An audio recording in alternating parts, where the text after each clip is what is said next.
Well, everyone, it's been a while again since I've uploaded a video. It's been cold and very busy here. We've been having snow quite often, so been out working 10, 12 hours a day moving snow, so haven't had a lot of time or energy to be out in the garage working on anything, so I apologize for that. But yesterday I went and did it again. I'll show you here in a second. We'll flip the camera around. But yeah, you'll see what I mean. So yesterday, the wife and I went over to the north end of town here and we bought a car. 2004 Volkswagen Passat with the 2.8 V6. And as always with me, it doesn't run when I bought it, so we gotta go through and fix it. Apparently this driver's side timing chain or cam chain tensioner is bad, and so it was making noise and rattling.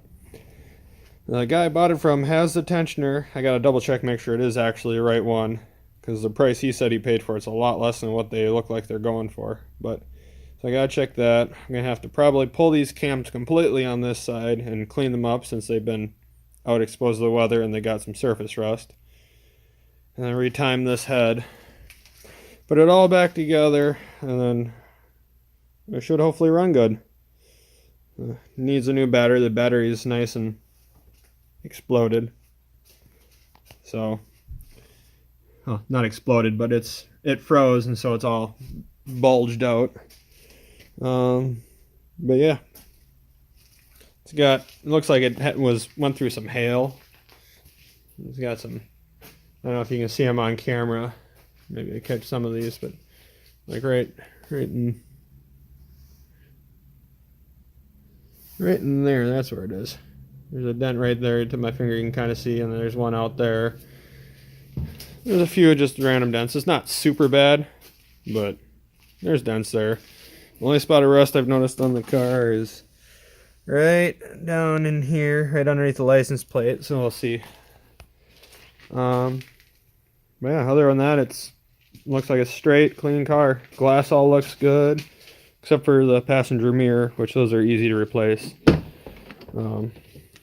Leather interior with the little, I think it's plastic wood grain, but hey, it's wood grain. Memory seat, heated seats, and I think they're actually real leather. They don't feel like a fake plastic leather. Yeah, interior's in decent shape. It's dirty, needs to be cleaned. He's got most of the parts in the back. So I think I'm going to do is probably, for starters, take and set up the other camera and get all these parts out of the back of the car, see if I got everything, and kind of go from there. And then this right rear wheel, you can kind of see the little, where it skid along there, this right rear brake is locked up. So after dragging it the 1.5 miles home and turning a couple corners where the back end of the car kicked out, I was like, oh, something's not right, so I'm gonna have to fix that. But 5-speed manual, leather interior, moonroof, pretty decent looking car. So we'll see if we can get it fixed up.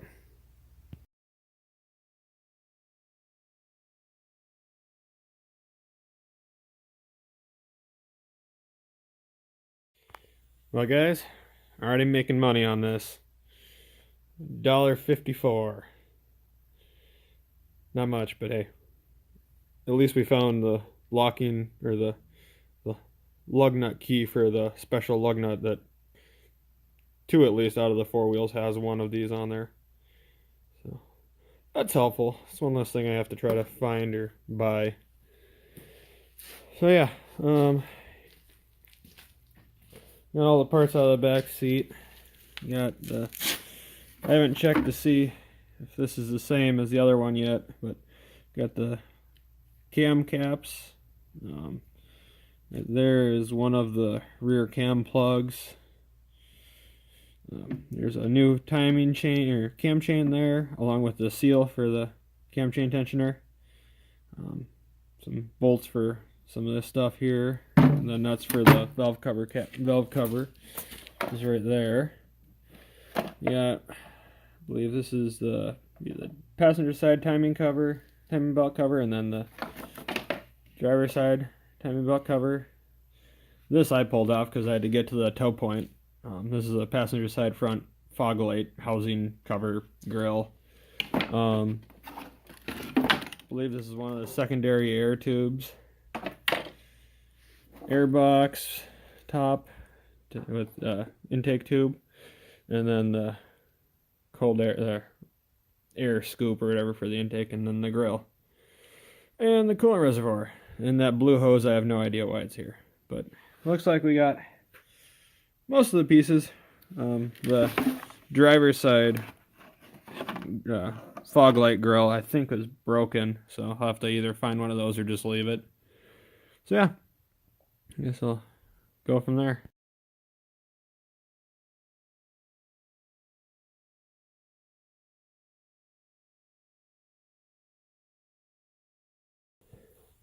So since I'm going to have to, there's a cam alignment tool and a couple of little things I'm going to have to, probably should order before I start working on the cam chain tensioner before I start working on that.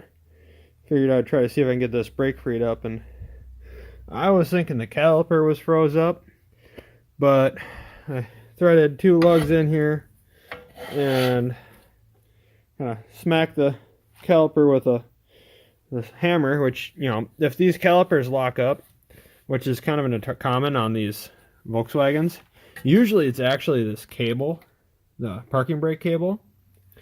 In this case, the cables are good and the calipers are good, so you can I can get it to move a little bit with my fingers. So this is actually some froze up, and when we were trying to get this car backed into the garage last night, we ended up using, my neighbor came over, and his truck's shorter than any of my trucks, so we got his truck wedged between the front of the car and the neighbor's garage across the alley, and we were able to shove the car back in here. But yeah, that was a shenanigan I wish I could have filmed, because we ended up using, another neighbor had a spare seat that he didn't care about, so we used that as a cushion between the two. But I noticed that the e-brake arm there was actually on its stop, meaning it was released fully. And so it looks like, it turns out, is the brake pad, either whether it froze or there was some grease on it or something, it locked up against the rotor there. So yeah, so it'll need a new outer brake pad, or a new set of brake pads, which is kind of sad because these look like they're actually fairly new. But the parking brake and everything works too, so I thought I was going to have to buy a new caliper, so I'm not going to complain too much. A set of pads is a heck of a lot cheaper than putting a new caliper on. A lot easier too. So, but yeah, so that looks good. But yeah, so another thing that, if anybody knows anybody that's got a glove box store that'd be either willing to part with for free or for cheap, I'd appreciate it. Just the black plain Jane one. This one, the latch is discombobulated, and they had put this screw in here to hold into this hole. So yeah, everybody's got one, let me know. Yeah, I think the next other big thing will be try to get this cleaned up a little bit. It's pretty dirty on this side. The floor is actually not too bad. Seats are just kind of covered in a bunch of debris and whatnot. So, but yeah, that tool that I need goes on. There's right here on the end of the camshaft where the timing belt pulley is.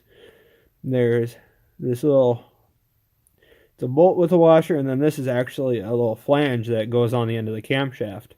These timing gears are actually just a press fit by that bolt and everything.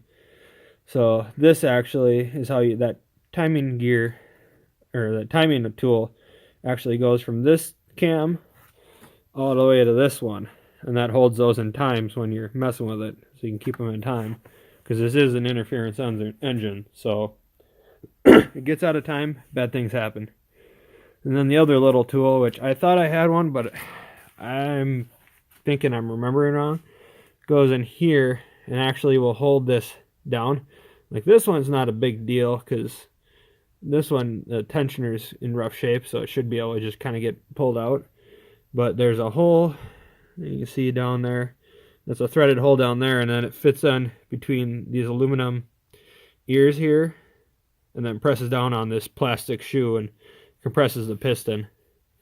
That way you can get some slack in the chain and get the chain out. So that's the other thing I'll probably have to order before I can really start working on that. And I didn't see, I'm going to need this seal, and then there's that cap that goes on this end, which is also a seal. So I'll need both of those before I really go too far. And then actually, now that I think about it, there's a half moon seal under here too.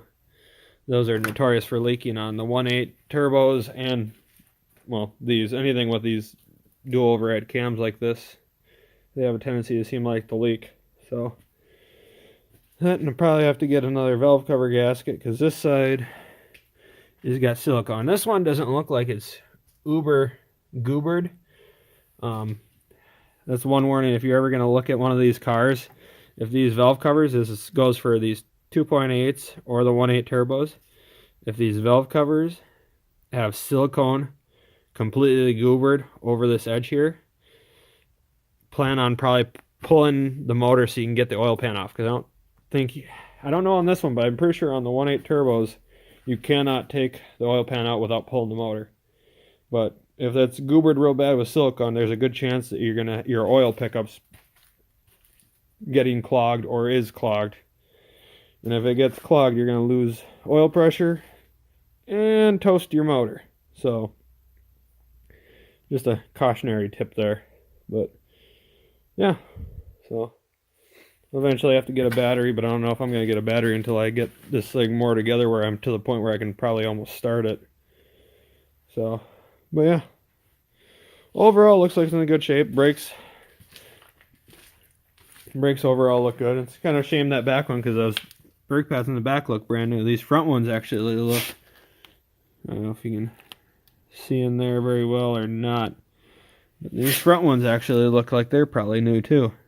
Rotors are in really dirty, crusty rust from sitting, but that's minor. So yeah,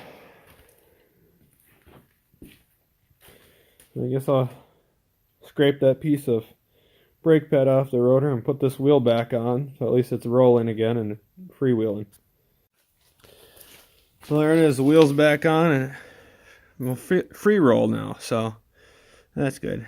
I guess my one little tip for these, especially these Volkswagens, which the one that I know for sure that uses, these are what they would call, I guess, lug bolts they use on these instead of, you know, most commonly you run across for like Ford, Chevy, Dodge. Most of those American manufacturers will use lug studs on the wheel. So the hub actually has studs that come out.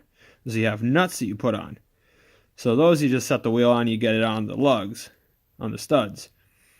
In this case, with these Volkswagens, you set the wheel on the hub and then you got to get the holes lined up. So in this case, with a front wheel drive car, there's no way to lock there's no drivetrain locking the rear wheel. So if your parking brake works, you just lock your parking brake on, then you can rotate your wheel to get the bolt holes lined up. So that's one little quick tip there, I guess. Make it a little bit easier if you're struggling with that. If your parking brake doesn't work, well, try to get the wheel on there lined up first time. Well, I think that's gonna finish up this video. Didn't get quite as much done as I wanted, but I kind of got an idea of what parts I have with the car and what I'm gonna need. So I have to go make a list of stuff I gotta order, and but yeah, I get this thing cleaned out, and there should be some videos coming up in the hopefully next couple weeks here. I don't know what kind of time frame it'll be, but if you enjoyed the video, subscribe and like, just to see more like this. Got lots of random projects. Don't always consistently work on one project in line. So, yeah. Thanks for watching.